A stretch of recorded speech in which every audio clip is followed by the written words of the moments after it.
Today, we will study and reflect on the Souls of Black Folk by W.e.b. Dubois, which contains his essays on the struggles and experiences of him and other black folk during the Reconstruction era. What can we learn from this book? In one essay, Dubois talks about his agreements and disagreements with the leading black leader during Reconstruction, Booker T. Washington, and how he felt that he was too conciliatory, how blacks needed to more affirmatively stand up for their civil rights.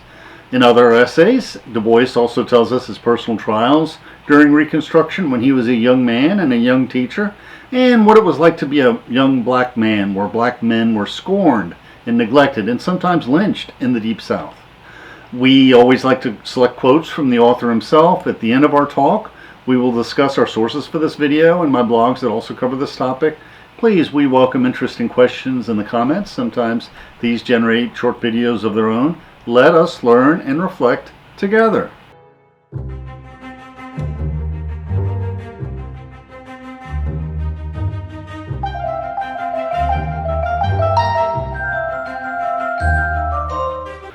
The key question blacks face when confronting racism is this: should blacks compromise or should blacks protest when facing discrimination and segregation? Should blacks follow the historical example of Booker T. Washington and compromise, working hard to prove themselves? Or should blacks follow the historical example of Dubois and protest, demanding their civil rights? This question is the question each black person needs to answer for himself. To explore this question, we first need to learn how the life experience differed for these two black leaders of two very different generations. Booker T. Washington, born in 1856, was the last generation of black leaders who were born into slavery and emancipated during the Civil War. He died in 1915, living a rather long life. After emancipation, Booker learned how to read and attended a black college, Howard University, and was selected to be the first leader of the Tuskegee Institute. After a year or so, a neighboring plantation was purchased for the school, and there students grew crops, raised livestock, and also literally built the school. The purpose of the school was not only to produce farmers and tradesmen, but to also educate teachers of trade schools all across the South. Young blacks flocked to a school for an education that could lift them out of destitution and poverty, but very few could pay any tuition. So Tuskegee depended on generous local white donors.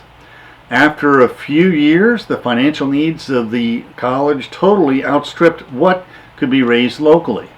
So Booker T. Washington spent most of the rest of his life crisscrossing northern cities, raising funds from northern white businessmen and philanthropists, including Carnegie, for Tuskegee and other black colleges. Now, these were the years that the KKK ruled the night, terrorizing and lynching blacks at will. Blacks had no legal recourse. They were totally helpless when their houses and churches and crops were put to the torch. There was just no justice. Blacks had no choice but to just mind their own business, accepting what little pay they could earn, avoiding attention, and avoiding becoming too very prosperous, lest they attract attention. W.e.b. Dubois, born 3 decades later after Booker T. Washington in 1868, was among the first generation of black leaders born under Reconstruction, dying at the dawn of the modern civil rights era in 1965. Unlike Booker T. Washington, Dubois was born in Massachusetts, and he was one of the few blacks in his school. Like Booker T. Washington, Dubois also attended a black college, Fisk University in the Deep South, where he faced racial hostility for the first time in his life. Later, he was the first black to earn a PhD at Harvard and became a professor at Atlanta University. Going back to Booker T. Washington, he is most famous for his speech at the Atlanta Exposition in 1895, which he also helped to organize and promote during his many fundraising trips throughout the North. This was the very first time a black man addressed such a large and influential body of white businessmen and white national politicians. In his speech, known as the Atlanta Compromise, Booker T. Washington rhetorically addressed both the black worker and the white businessman, but his real audience was the white businessman. He wanted to reassure him that the black workers were hardworking and not too eager to rock the boat with talk about civil rights and such. And he also hoped that they would contribute to the black colleges and schools. During this time, employers in California were using Chinese workers, so perhaps Booker T. Washington and other black leaders at the time feared that the Southern whites would also import Chinese laborers rather than hiring black laborers. So, Washington's famous speech starts. A ship lost at seas for many days suddenly sighted a friendly vessel. From the mast of the unfortunate vessel was seen a signal, "Water, water, we die of thirst." And the answer from the friendly vessel at once came back, "Cast down your bucket where you are." The second time the signal, "Water, water, send us water," ran up from the distressed vessel and was answered, "Cast down your bucket where you are." And this happened a third and fourth time. And continuing the speech, the captain of the distressed vessel, at last hearing the injunction, cast down his bucket, and it came up full of fresh, sparkling water from the mouth of the Amazon River. So, to those of my race who depend on bettering their condition in a foreign land, or who underestimate the importance of cultivating friendly relations with the Southern white man who is their next-door neighbor, I would say, cast down your bucket where you are. Cast it down in making friends in every manly way of the people of all races by whom we are surrounded. Cast down your bucket in agriculture, in mechanics, in commerce, in domestic service, and in the professions. And in this connection, it is well to bear in mind that whatever other sins the South may be called to bear, when it comes to business pure and simple, it is in the South that the Negro is given a man's chance in the commercial world.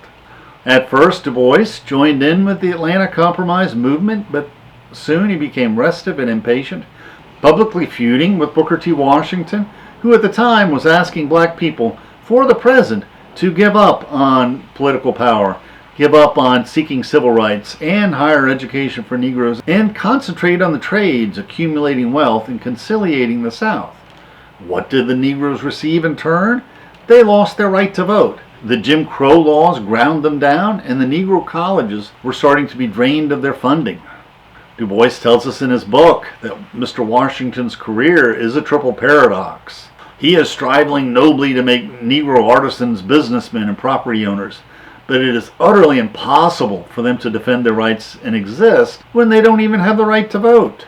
And Booker T. Washington insists on thrift and self-respect, but at the same time counsels a silent submission to civic inferiority, such as is bound to sap the manhood of any race in the long term. And Booker T. Washington advocates common school and industrial training and deprecates institutions of higher learning.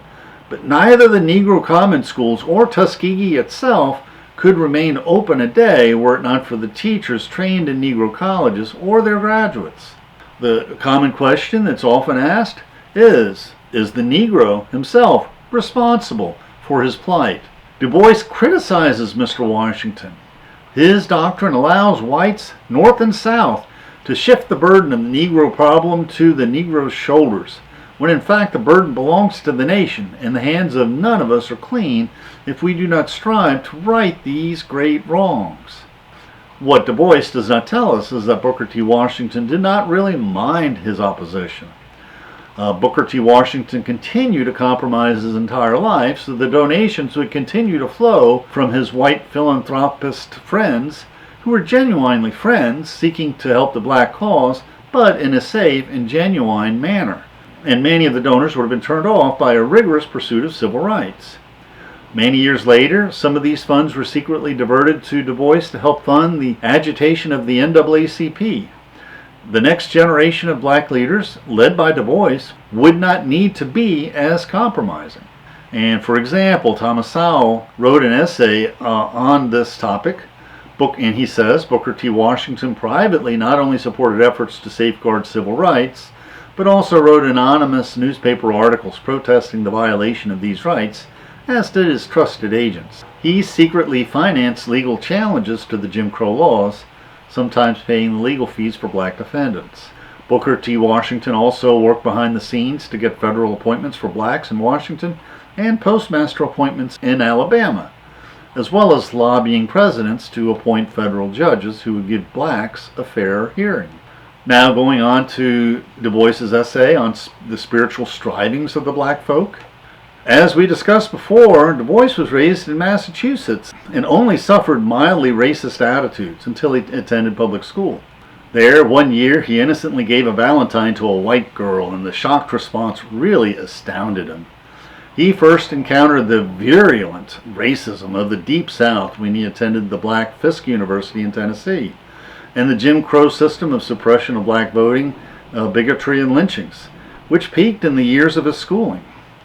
And in his essay, Du Bois then asks, why does being black mean being a problem to solve? The crime of slavery in the Deep South is the slave was not considered a real person deserving dignity, but was more like talking livestock that could be shamelessly broken by the lash. Slaves were forbidden to marry, often forced to breed like horses, and often slave women were raped by their masters, which Frederick Douglass recalls so forcefully in his slave autobiography. These attitudes persisted stubbornly, and Du Bois in his writings exhorts us to respect the dignity of blacks, how blacks should not be emasculated, and how blacks should not be humiliated but be treated as the equal of whites. Du Bois tells us, the Negro felt the weight of his ignorance, not simply of letters, but of life, business, and the humanities. The accumulated sloth and shirking and awkwardness of decades and centuries shackled his hands and feet. Nor was his burden all poverty and ignorance.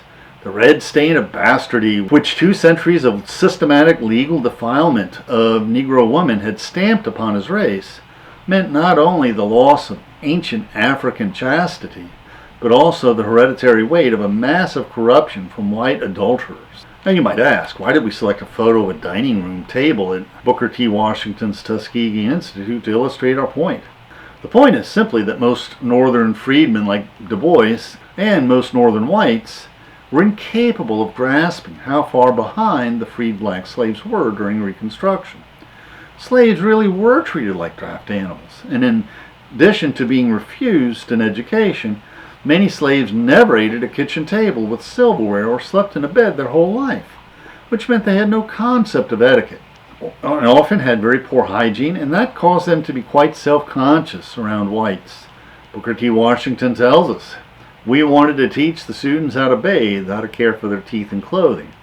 We wanted to teach them what to eat and how to eat it properly, and how to care for their rooms.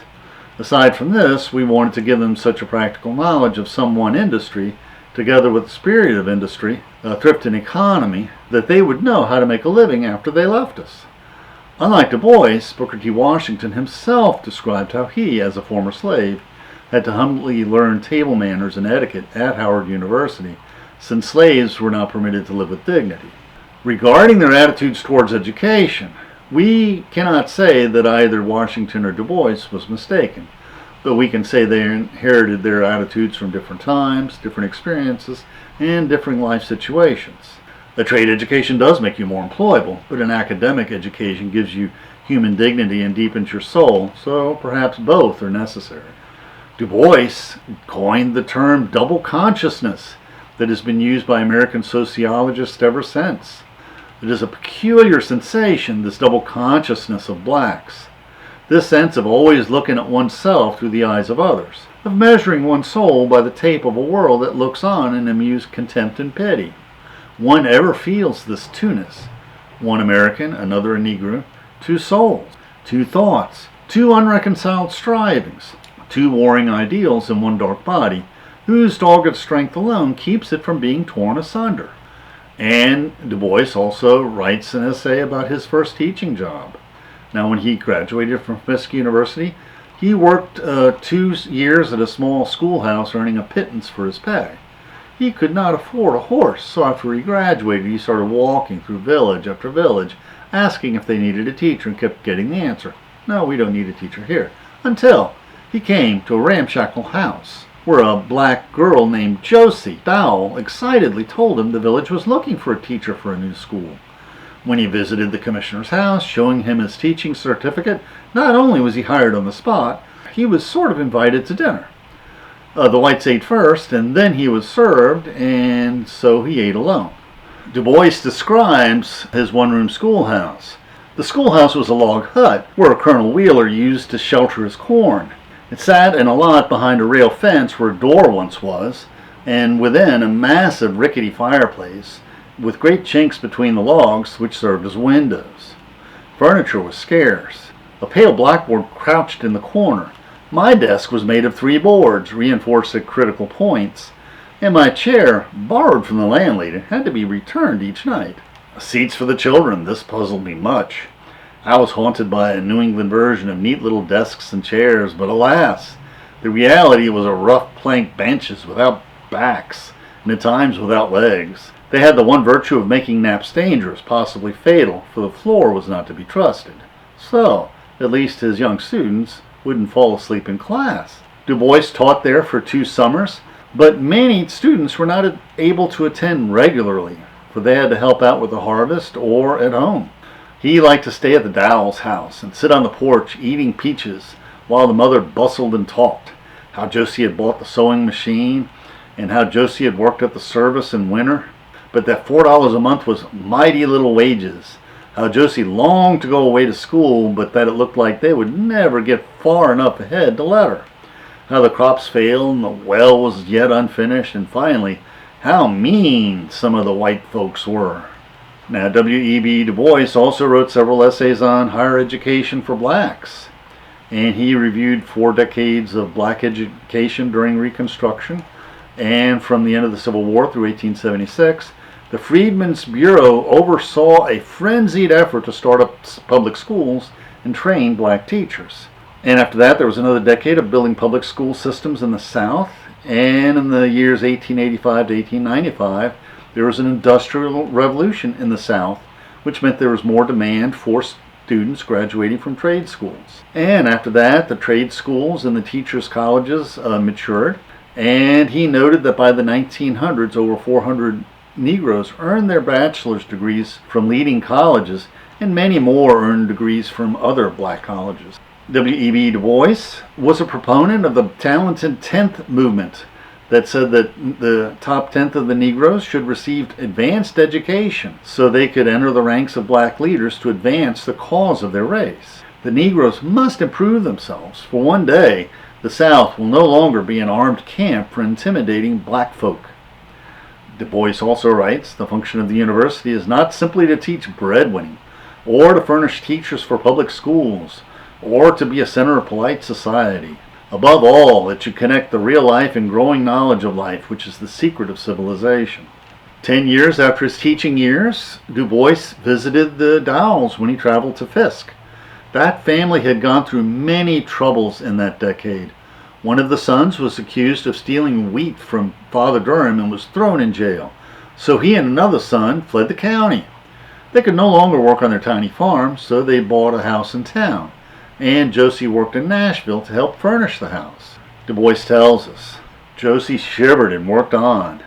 With the vision of school days all fled, and with a face wan and tired, worked until, on a summer's day, Josie crept to her mother like a hurt child and slept, and sleeps still. Du Bois also writes a very personal essay on his firstborn son, and his son was born underweight, and his dad asks, what is this timely, formless being, this newborn wail from an unknown world, all head and voice? I handle it curiously and watch perplexed its winking, breathing, and sneezing.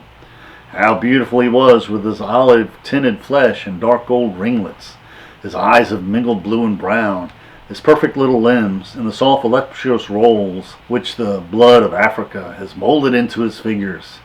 His son grew quickly. So sturdy and masterful he grew, so filled with bubbling life, so tremulous with the unspoken wisdom of a life of but 18 months. Du Bois remembers. Then one night the little feet pattered wearily to the wee white bed, and the tiny hands trembled, and the warm flushed face tossed on the pillow, and we knew baby was sick. For 10 days, for a week and 3 days, he wasted away. Then at eventide, when the sun was like a brooding sorrow above the western hills, veiling its face, where the wind spoke not, and the trees, the great green trees he loved, stood motionless, I saw his breath beat quicker and quicker, pause, and then his little soul leapt like a star that travels in the night, and left a world of darkness in its train. Now, Du Bois's wife was a childless mother. Dubois remembered his toddler's burial with bitterness. Blithe was the morning of his burial, with bird song and sweet-smelling flowers. The trees whispered to the grass, but the children sat with hushed faces. The busy city dinned about us.